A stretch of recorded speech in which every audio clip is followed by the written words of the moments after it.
Hello, everyone. I hope everybody is keeping well. Um, this week's podcast is a little bit different. So, me and my good friend Dan, um, we talked about a book that we have discussed previously with the different ideas that come from it. I've not read the book fully. I've heard of it. I follow James Clear on Twitter, but the book is Atomic Habits. Atomic Habits, even. And yeah, Dan and I have discussed it previously at length, and we wanted to share our thoughts with you in regards to this. As we, again, the whole purpose of this podcast is to share ideas and provoke thought. So I hope you enjoy it, and as always, I'm really open to hearing about any ideas that people want to hear more of, and to explore. So enjoy. I guess probably for me, I think with any book, it's like how you get interested in it. So like I guess we've chatted a wee bit about loads of different things that interest us, but I guess thinking about how you got interested in the book of Atomic Habits would be like a nice place to start, and then we can like take it from there, because I think then we'll have points that just kind of snowball almost. So Yeah, definitely. Well, to be honest, I think you were the one who introduced me to James Clear in the first place. I think he'd sent me something. maybe like a tweet. Yeah, something that he tweeted. So kind of had a look at his Twitter. I thought, like, he's obviously saying the right things. And he also does like a weekly. It's either weekly or it's bi-weekly, like an email newsletter. Yeah. So I signed up to that just to kind of get a bit more content from him. Got that through and I liked it. And yeah, you mentioned the book as well. Like I think you'd said something like you were thinking about buying it or you'd seen it come out. And yeah, just kind of jumped on it because we've spoken a lot in the past about like self-improvement type books, like business related books, and it's something that I'm really interested in. So yeah, just kind of take the chance and just got it, and yeah, I loved it. I think I finished it in like probably about a week or something. So I can't put it down, sort of thing. Yeah, that was good. Sweet. I guess probably some like, was there any bits of the book that you thought were like that caught your attention like massively, or was it just kind of how it went, or anything that related to any like newsletters or anything? To be honest, I think there's probably about 5 kind of points that really kind of struck me. And the rest of it is kind of, it's almost alluding to those points. So it's like building on those points and giving the kind of behavioral science behind those points as well. Certainly, first off, like as soon as you read it, it completely like hooks you in at the start. This guy's had, he kind of talked about how he had like a horrific injury when he was playing baseball in high school. Like someone had swung the bat and it came out of the hand and hit him in the eye. And he was like in hospital, like in a coma, that kind of stuff. And it really like affected his baseball career, like moving forward through high school. And he kind of mentioned how he went to university, and because of the injury, he had kind of been almost like put down the ranks in like the baseball team. So he kind of thought, I'm going to focus on little individual things. I can't get into the baseball team just now. I can't get into the starting, I don't know how many players on a baseball team. No.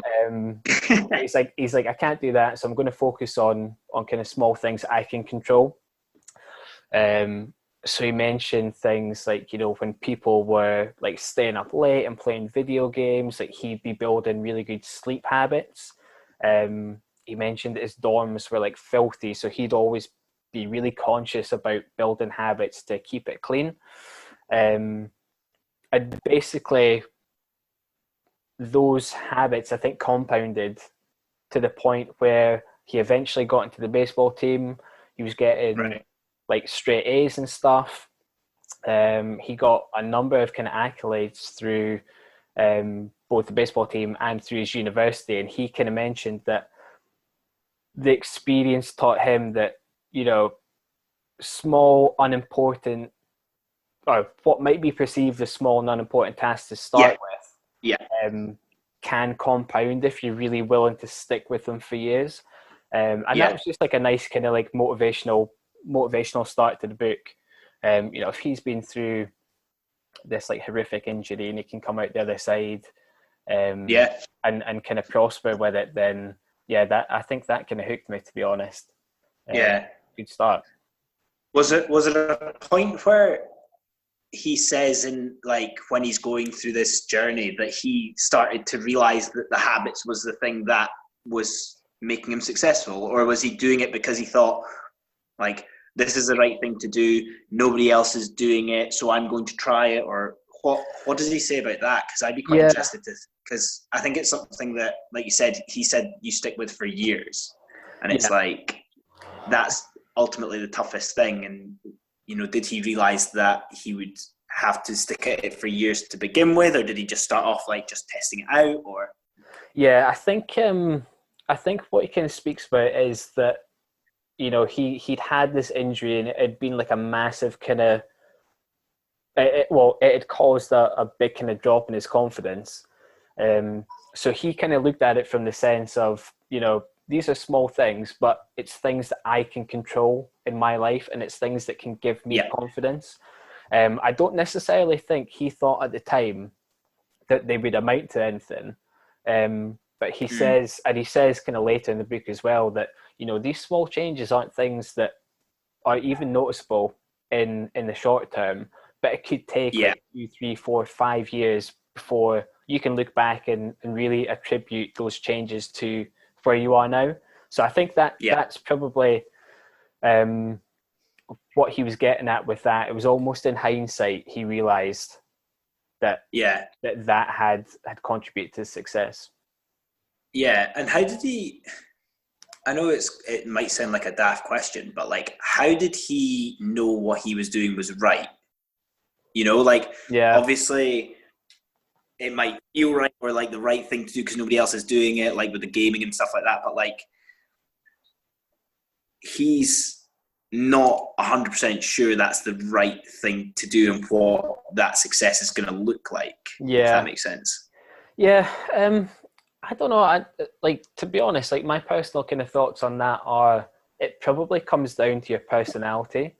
I think if you're someone who, like, I probably feel like I'm the same. Like, I feel like I get control and get confidence by building habits and keeping a routine.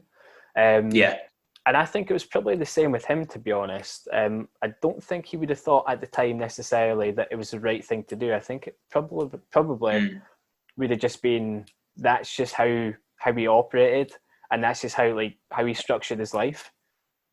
Yeah.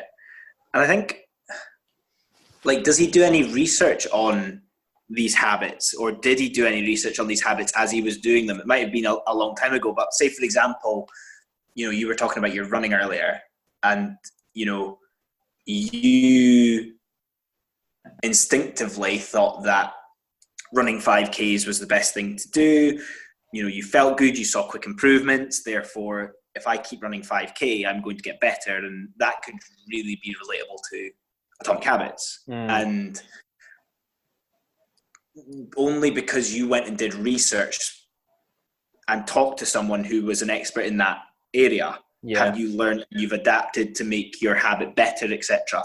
Did he do any research, or does he talk about any research being necessary for that at all, I guess? No, not in the introduction, to be honest.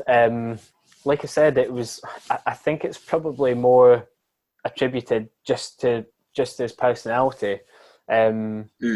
He does actually talk about his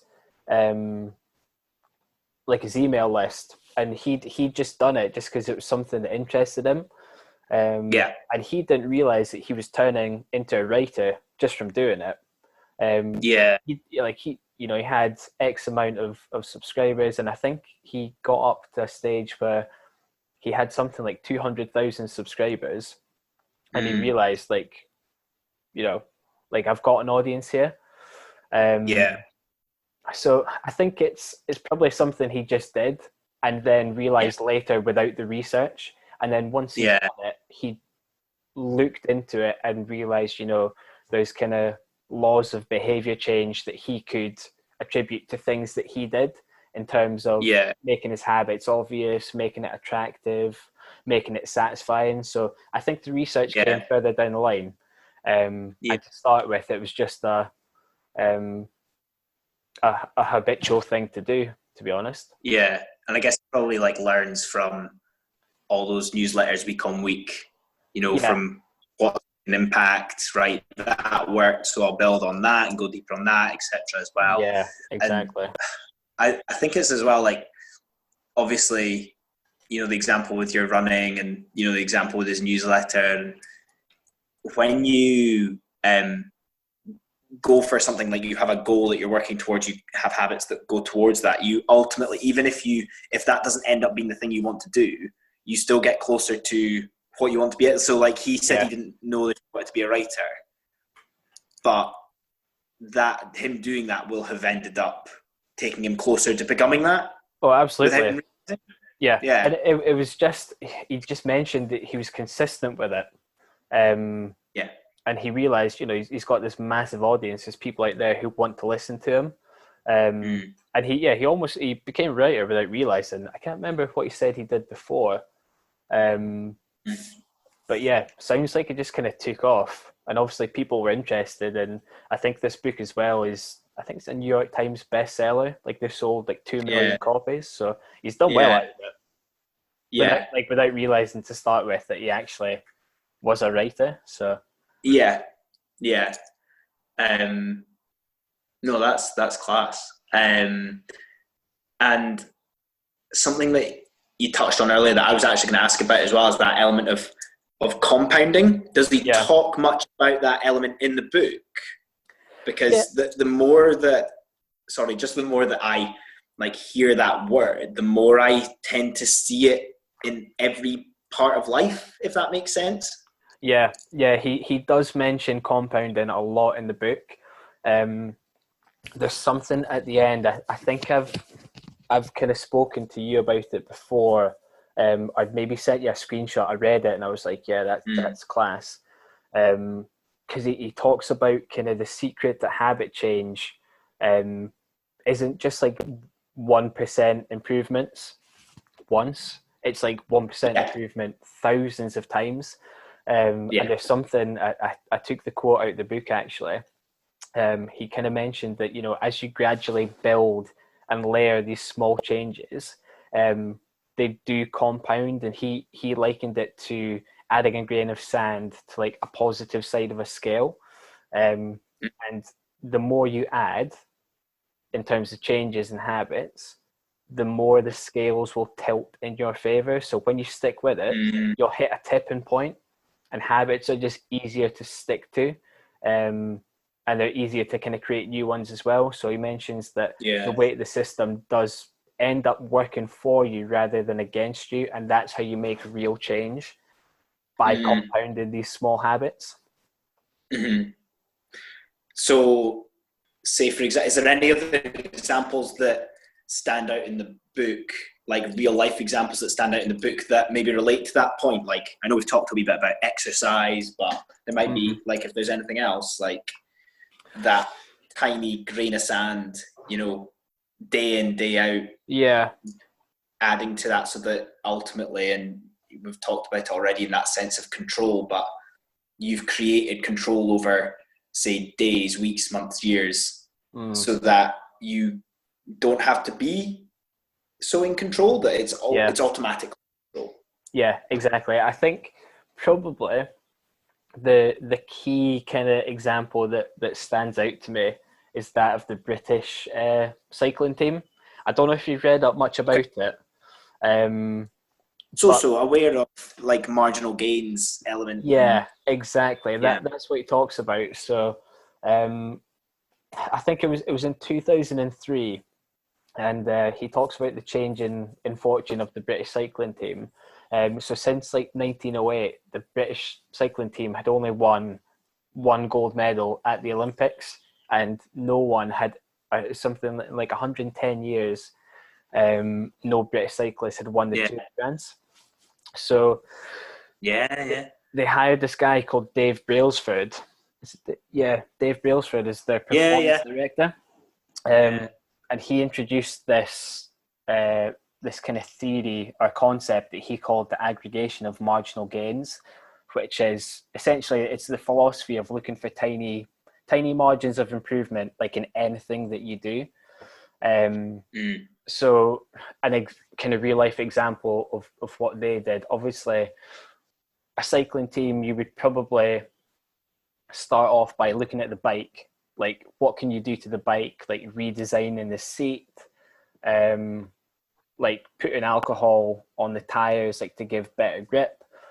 Small changes like that, but they didn't really stop there. They kind of went more granular, and they started looking at really obscure things. Like they hired a surgeon to teach the cycling team how to wash their hands correctly so they wouldn't catch a cold. Just small things like that. They looked at like testing like pillows and mattresses to see which one would give the best night's sleep. They also painted like the inside of their vans like a very kind of specific shade of white that would show up any speck of dust that would ultimately or could ultimately impact the performance of the bikes. So you're looking at very, very granular changes to the overall kind of scheme that they were operating in. And, you know, touching on what we said earlier, like these changes really compounded and just gave like unreal results. At the Beijing Olympics, like the British cycling team won 60% of gold medals. And at the London Olympics, they set like, I think it was 9 Olympic records and 7 world records. And then Bradley Wiggins and Chris Froome won the Tour de France like five years out of 6. And they hadn't won it the past 110 years. And I think the kind of lesson that teaches us is that it's easy to overestimate the importance of like groundbreaking change and underestimate the importance of like really tiny continuous changes. I think people put too much pressure on looking for that one huge like earth-shattering change, and they just don't take notice of the small ones. And is like, obviously you said it was 2003 that this Brailsford guy comes in with that. It's frightening how quick.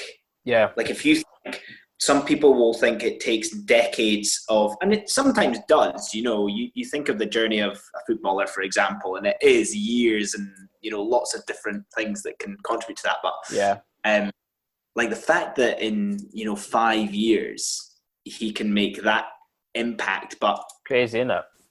Yeah, but you talk about it's thousands of 1% changes. You know, and a lot of those teams probably got wind of it, I don't know, a few years into it, and they're so far behind that.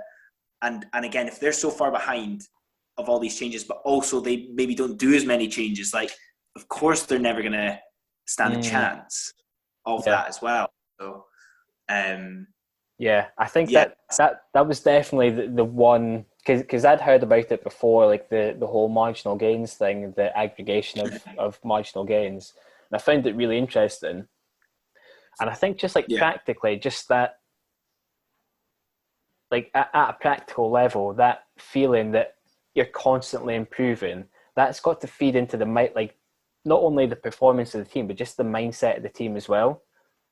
Like like just constantly feeling on top of your game and just being in that environment where everything's constantly improving. Like you're not stopping learning. It probably doesn't really feel like a chore either. Like, because you're constantly on top of your game, you're like, I am, like, you're just like brimming with confidence and and the other thing you said, and I was actually going to question on it later on, but about that like groundbreaking or earth-shattering piece of action. I remember you chatting to me before about that, and you know, comparing the fact of why do we expect this massive change and success, like why do we expect that from just one like huge, change? Yeah. And I think that's fascinating, as well, just in regards like comparing that to the thousands of changes. So yeah, and I think like it on the outside, it's also quite easy for people to look at people in high profile positions or successful positions and think, they've got lucky with like one big break. Whereas if you really like scratch the surface and look into it in detail, often it's not one, like we said, earth-shattering moment that contributes to their success. It's years of building habits, like mastering your craft. So there's a lot more to it under the surface than I think a lot of people might realize. Yeah, and it's probably really interesting as well to look at people that have that nailed down, right? But we're brought up to see, like X Factor, where it's a moment of luck that they get. Yeah, exactly. And it's like that obviously still exists. Like there's going to be elements of luck that exist with all of that, but the people that do those thousands of 1% things and they just miss out, like it'd be fascinating to see like what impact does that have? Because is it just for that one thing? Is it that one title, that one dream, or is it just because you want to be better? Like you want to just constantly improve, like you were saying. Yeah. Having that mindset of I'm always going to be improving regardless of the outcome. Yeah. As well. And I think it's probably the latter, to be honest. Like he does talk a lot about when you're creating a new habit, you're essentially creating an identity for the type of person that you want to be, right? So take a kind of real life example, like since lockdown started, I wanted to kind of use the time to like maintain fitness or even get fitter. So that's me wanting to create an identity for myself as a healthy person, right? So when you complete a habit, such as going for a run or doing a workout, you're casting a vote for the type of person that you want to be. Yeah. Regardless, like it doesn't really matter if you're aiming for, like a title or like whatever. Every time you do that action, you're casting a vote to be a runner. So making sure that you're not missing runs on days that you said you would. Yeah. And things like that. So I think that was an important thing to kind of take away from it as well. Yeah, like embodying exactly who you want to be regardless of any external things. Yeah. Like you want to be a runner, so this is what you're going to do. It's not about being the best runner, or there will be elements of that where you will beat a PB or you will run a certain distance, and that's amazing. And you'll obviously take satisfaction from it, but it's like identity, isn't it? Yeah. So yeah. Exactly. And it's just sticking to that. Like he mentions as well that it's always better to do something rather than nothing. So say like 3 days a week you plan to go out for a run, you do your first two, fine. You get to the third day and you're like, I can't really be bothered. It's quite easy to just say, I'm going to like sack it off today. But the importance of at least doing something, like if you wanted to do like 5K, but you don't end up doing it, if you've done like 1, 2, 3K, you've done something. You're keeping that streak going, which is really important in kind of building habits. Yeah. No, class. I guess that's kind of like everything that I had that we discussed previously. But is there anything else from the book that you want to chat about at all? Definitely. There's a few. I know I mentioned that the British cycling team was kind of a practical example of these gains and of kind of continuously sticking with a habit. But there's a few others that kind of took my interest. So that's my cat just falling off the sofa there. So the first one was he talks about like instant gratification. So using instant gratification to your advantage when you're building a habit. Because essentially, when you start one, it needs to be successful for you to stick at it. If it's not successful, if it doesn't feel good, like obviously you're not going to want to keep at it and keep going. And usually like the reward for a good habit would be the habit itself, but these do take time to build. And early on, it does feel like you're kind of sacrificing a lot because you're going to the gym, you know, you might go like 3 days a week or whatever, but you don't notice like immediate improvements. So you get discouraged. And he talks about something called immediate reinforcement, which is like the process of using an immediate reward to increase the rate of a behavior.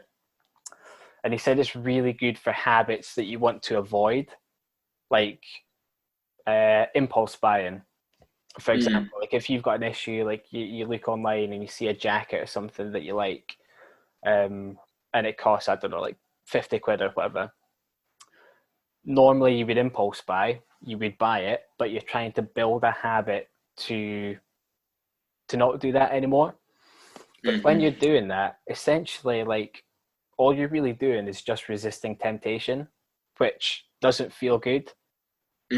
Like you're at the pub with your mates, like you're trying not to drink.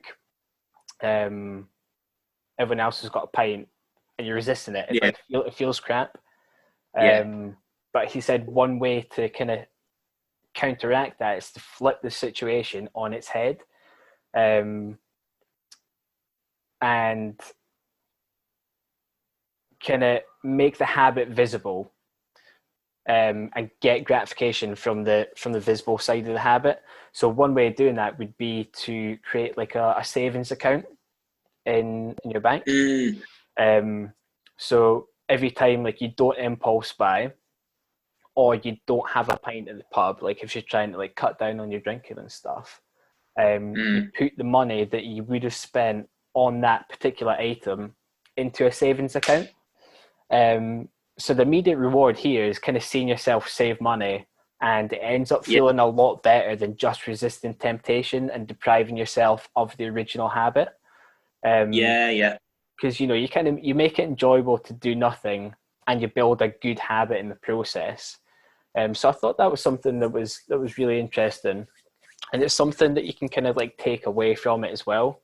That's something that I found really enjoyable about the book was I think anyone could read it and take away the exact same thing from it. Like you could be CEO of like a Fortune 500 company, or you could be us just having a chat here, and it applies to everyone. It doesn't discriminate. Very relevant. So I thought that was really interesting.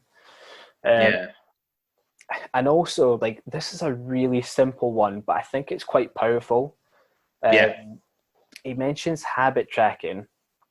Like I said, probably one of the more simple kind of parts of the book. But it's essentially, as its title suggests, like keeping track of your habits. The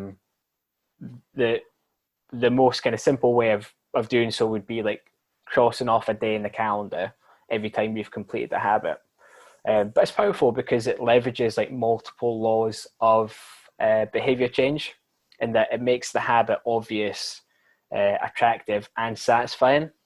So I think I can use like a personal example here, like purely just from reading the book. I know we've spoken about meditation in the past, and that's something I've been trying to get into like a wee bit more. I'm using this app called Insight Timer, which is really good. But every day you do it, it creates almost like a streak. So it's like, you've done like 20 consecutive days, right? So it builds like a series of visual cues, and recording that action by like logging on and doing a meditation, it triggers you to initiate the next one.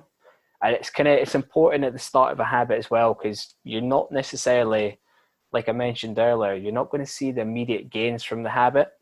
So you need something satisfying. You need something there, even just like seeing a visual cue that you've done X amount of days in a row. That in itself is enough to make you want to keep going and not kind of break that chain until you get to the stage where you're actually seeing benefits from the original habit. Yeah. So I thought that was good. That was the kind of obvious Yeah. side of behavior change. I think, like you said, it is so simple but so effective. Yeah.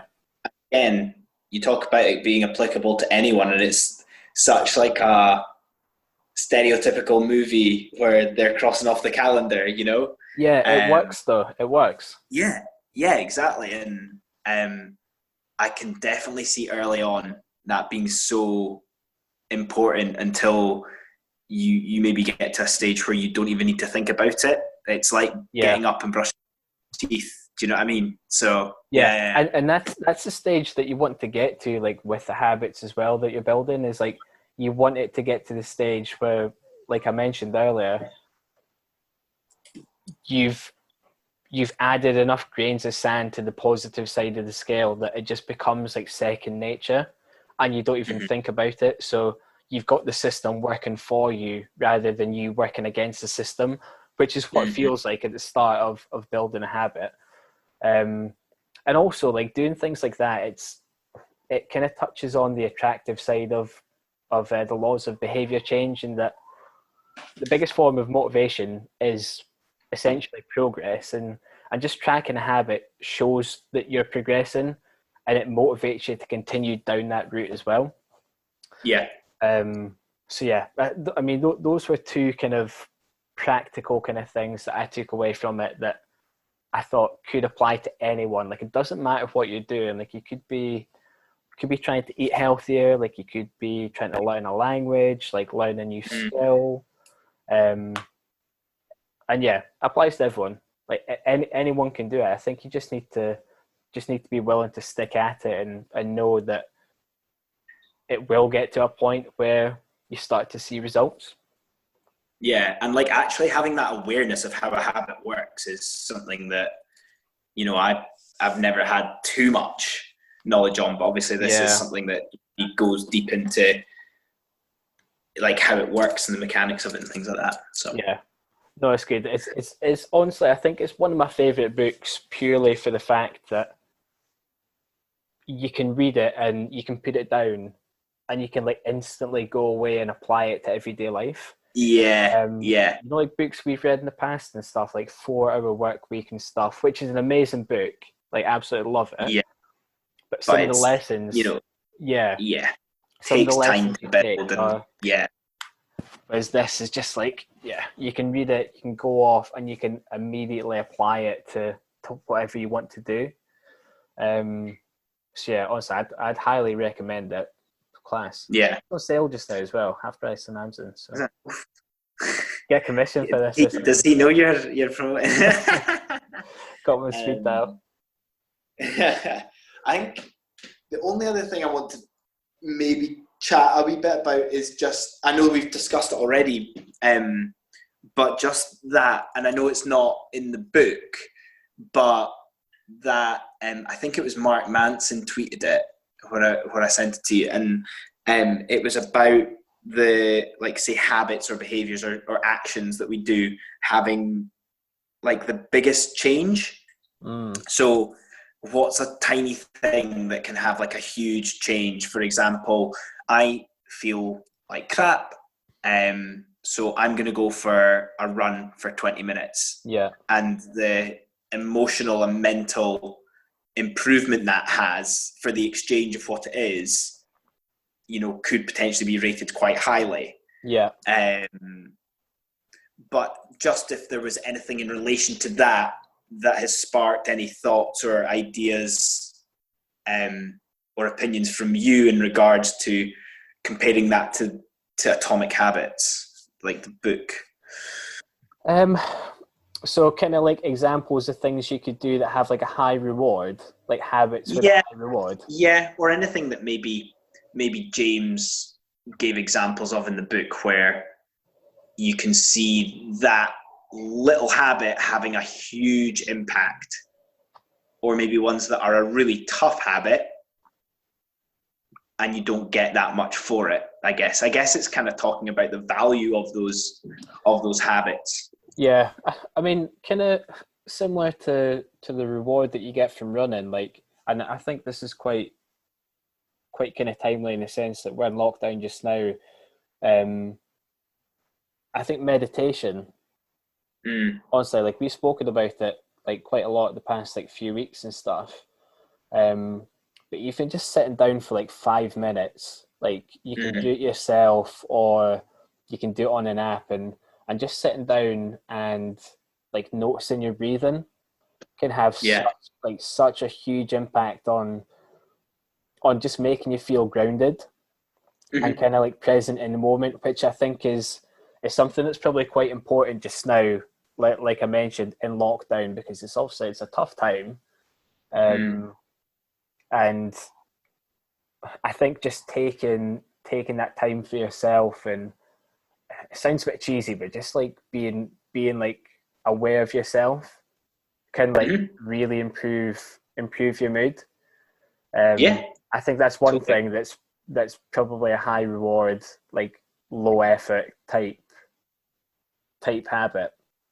And I totally agree. I think based on how busy your life can be, I think that can be such a valuable thing. Yeah. And I've heard all these different types of descriptions for meditation, and it's, obviously our mind rests when we sleep, but, when we're actually active, have you ever slept and woken up feeling tired from like feeling like you've not slept enough or whatever? So it's like actually almost like consciously resting. Yeah. If that makes sense. Yeah. But, massively. I definitely agree with it. And I mentioned, I think it was, I text you about it. It's quite, again, this is going to sound a bit cheesy, but it's quite powerful knowing that kind of sense of calm isn't something around you. Like you've got that within yourself to always have that, or to always go to that kind of place of calm. That control side. Yeah, exactly. And meditation as well. Like it's tough. Like you'll know if you've done it. It is tough to start with. Like just kind of being alone with your thoughts and trying to kind of stay present in the moment. But the more that you do it, again, it's gonna compound. You're gonna get to a stage where you're really comfortable and it's just second nature, and you've always got that. That and it's also something that we're never taught, like when you're kids or anything like that. You're never taught, like to do this to help or whatever. So yeah, it is very like unbeknown when you start and you're like, is this right? Am I doing it correctly? Yeah. So and I actually I agree with you in that sense for meditation, because I can't remember if I said, but I tend to do it before I go to sleep. So I actually find that say I do it for 10 minutes, that 10 minits gives me a much higher quality of sleep than not doing it for 10 minutes. Yeah, if that makes sense. Definitely. So again, talking about that 10 minutes as opposed to not, and the value that gives over the quality of sleep, for example, which leads into the next day and energy and 100%. Like I've tried it in evening and stuff. Like if you're struggling to get to sleep, it's really good. Personally, I quite enjoy like doing it in the morning. Like if I've gone for a run or something, I come back and just do like 5-10 minutes, and it sets you up for the day, and just like your outlook on the day is so much better. Personally, I've noticed that change. Everyone's different, are they? Like everyone has that kind of one thing that they can go to get that feeling. And for me, like just recently, I've found that meditation is that one thing. So no, cool. Anything else you want to chat about, or? To be honest, I raised don't from a think book so. or anything like that? I think I've kind of covered everything. I think probably the one other thing which we kind of touched on um, throughout the podcast was this whole like 1% Yeah. improvement thing. So that, yeah, obviously it's quite self-explanatory. Like, it's a philosophy that, you know, you're getting 1% better every day, and that the effects of your habits multiply as you repeat them. So that's true for like both good and bad habits, right? Um, like we mentioned, it's difficult to see the changes in the short term, but and because it's hard, like, it can mean that it's easy to dismiss bad habits because it's hard to see them. Like, if you're, I'm just trying to think of an example. Like, if you're trying to eat healthy in the long run, and you have like a pizza, like for dinner one night, like I have pizza like every Friday night. I can't really talk, but um, if you have it like once and you go on the scales, like, you don't instantly see a change, so it's really easy Yeah. to dismiss those. But if you replicate those poor habits without realizing, it can lead to problems. But like I said, it's similarly the same is true for good habits. So you don't see them in the short term, but in the long term they compound, and you get really good results out of it. And success is the product of daily habits, like not once in a lifetime improvements. I think that's one thing that kind of spoke to me in the sense that it made, or it can make goals like seem achievable. Like, it's not this otherworldly thing that you're like striving for. Like, you are doing it every day, and you just like being aware that you're doing it and sticking with it. I thought that was quite a powerful part of the book. Yeah, I think it's very like relevant. I pondered that thought the other day about what do you need to do to become really good at something. Like, if we touch on that mastery element and things like that, but like even a habit, but you always get really good at something if you do it every day. Yeah. And you know, it's quite funny because in your job, you do your job. I know we have weekends and stuff like that, but you're doing it almost every day. Yeah. No wonder that if you have like a really long career, that you're really good at something. It's because you do it every day intentionally. Or, you know, you talk about sports people or musicians and things like that, and they must do it every day, even if it's, I'm not feeling it today and I do it for 10 minutes. It's still doing it every day. Yeah. And that leads to that. So 100%. Like, there's an example in the book of Jerry Seinfeld. You know, like, see the TV host in America. He might be hosting now, but he had the show called Seinfeld, like a really famous like sitcom. Okay. And it's kind of touching on this, and also the habit tracking thing that I mentioned. He made a habit of writing jokes every day. Like, didn't care if they were good, bad, like didn't care what people thought about them, but he just made a habit of doing it every single day, and he didn't want to kind of break that chain. And that kind of touches on what I said about, you know, making it obvious and making it satisfying by seeing your progress in visual cues like that. And look where he is. He's like one of the most famous like comedians, like sitcom writers, kind of actors of his time. And yeah, he, like you mentioned, he's mastered his skill because he does these things every single day. Yeah. Like, it's not like and it's amazing if joke. Yeah, and if there's anything that, you know, you can take away from what we've discussed, is just how simple that is. Like, for me, that just like blows my mind how simple it is, but how little is it talked about. Do you know what I mean? Yeah. Like, and like you said, it's so relatable and relevant to everybody. So why is it so difficult? Yeah, blowing my mind. That's the beauty of the book, is that it's relatable to everyone. Like, it doesn't matter who you are. Like, anyone can take away the same thing from it. And it's good in almost like reassuring you that you're doing the right thing, because when you start a habit, like everyone knows when you start a habit, it's boring. Like if you're trying to learn a language, might not be boring, but it'll be difficult. Mm-hmm. And it does a good job of like reassuring you that you're doing the right thing and sticking at it, and that the results will come. And they're happening. They're happening in your head, like without you even realizing it.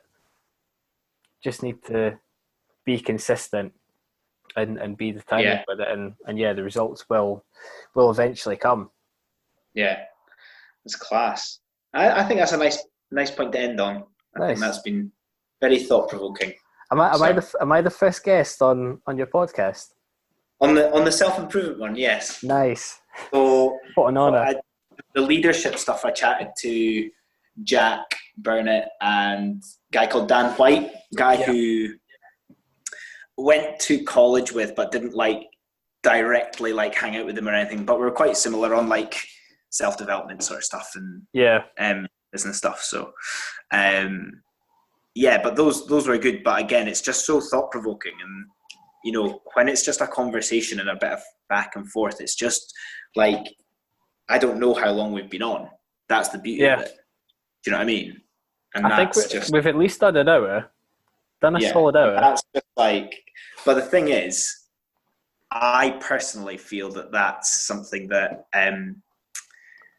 like people should listen to a podcast and feel like we felt like talking about it. They should just get lost in it and just listen like they're part of the conversation, or just, do you know what I mean? Or observing it as such. Yeah. Well, it's pretty much it's like you know, we've been speaking about like self-improvement stuff for years. Like it's just what we've spoken about, but putting it kind of out in the air, I guess. Yeah. And I've certainly found from like reading all these books and stuff, like I know people can sometimes be quite dismissive of kind of self-help and self-improvement books at times. But I found they've like completely changed my outlook on things. Yeah, and that's the most important thing. Like, if you can educate yourself and become this well-rounded person that can understand the concept and see how it's applicable, but also respect that even if it doesn't work for you, do you know what I mean? Like, I think that like that's the best place to be. So absolutely. Like, see, for me, go on. I was just going to say it's things like you're not taught in school either. Yeah, it's like it's almost like a set, like you're not taught it in like college, university, school. It it opens you up to a new way of thinking and like a different perspective on things, which I've found, you know, really useful, and I think you have as well. So yeah, and it's funny because I was actually chatting to my mum the other day about it, because she was asking about like podcasts and stuff, and I was just like, yeah, and I looked at a list on Twitter the other day of like a breakdown of loads of like the 100 best self-help books or something stupid like that. And as someone that loves self-improvement and stuff like that, I was just getting a bit bored with it. Like, I feel like people can just write what they want and just spiel out like, this happened to me, so I'm gonna tell you how to do it and it'll work for everyone. And that's how I think, you know, you should have a bit of a balance, like even if you're biased towards something, to be open-minded to actually challenge you on that. I don't know if that's going to be good and like that. So yeah, I mean, I think the ones that I've kind of gone through, to be honest, they've all been pretty consistent. Like Atomic Habits is great. Free Range Humans by Marianne Cantwell, that's a really good one as well. Yeah. And things like, it's funny, it's like a business book but also self-development, if that makes sense. Yeah, it's very like the way she writes it as well, it's very conversational. Like you don't really feel like you're being spoken to. It's more like you're part of what she's talking about in a weird way. So yeah, that's a good one. And I think other practical ones like $100 Startup and things like that, they've all been amazing. And obviously 4 Hour Work Week, like I think that was the one for me that Yeah. like opened my Just eyes. I was like, yeah. there's another like Another way. way of Yeah, yeah, living. I'm not there totally. yet, but might be one day. Yeah, but again, like the way he does it is so intense that like he drops everything to do it. You Yeah, know, that's yeah. he's done it. So there you have it. That is Dan and I's discussion around it. If you have any questions about atomic habits or around habits in general, please let us know, because I'm sure that we'd be happy to, discuss those again. But also, it's really good for us as well to think about how this can be improved even further. So again, thanks for listening, and hope you enjoyed the slightly different format of the podcast this week through discussion. Cheers.